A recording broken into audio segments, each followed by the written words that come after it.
Le projet d'amélioration de la production maraîchère grâce au compost de jacinthe d'eau, mis en œuvre par le Centre d'action pour l'environnement et le développement durable ACED, en partenariat avec l'association Gévalor et sur financement du Comité français pour la solidarité internationale et de la Fondation de France, vise à améliorer la production maraîchère en capitalisant les techniques de production et d'utilisation du compost de jacinthe d'eau. Après quelques mois d'exercice, les résultats obtenus sont à la hauteur des attentes car le compostage de la jacinthe d'eau et l'utilisation du compost pour la fertilisation du sol sont aujourd'hui des réalités dans la commune de Soava. Cependant, les maraîchers sont confrontés à une contrainte liée à l'application des doses optimales du compost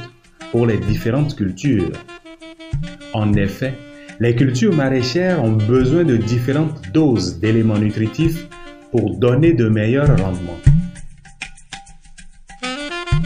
Le non-respect de ces normes ne permet pas d'obtenir les rendements optimaux au grand désarroi des maraîchers. Afin d'apporter une réponse pérenne à ces aléas, une recherche d'itinéraires techniques agroécologiques et de doses optimales d'application du compost a permis d'expérimenter de façon participative avec les maraîchers différents apports du compost sur 3 cultures principales, à savoir la tomate, le piment et l'amarante. Les itinéraires techniques agroécologiques de production de ces 3 spéculations à base de compost de jacinthe comprennent les opérations culturales ci-après: la pépinière, la préparation des planches de culture, le repiquage, la fertilisation au compost de jacinthe, les entretiens et la récolte.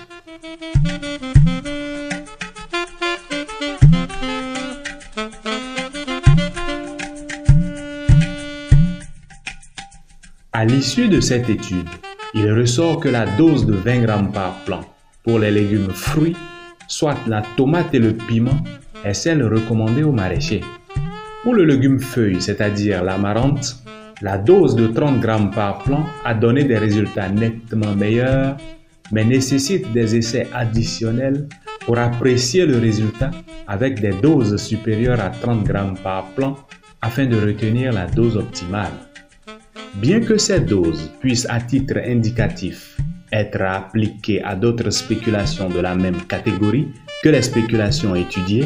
les études complémentaires sont nécessaires avant toute généralisation.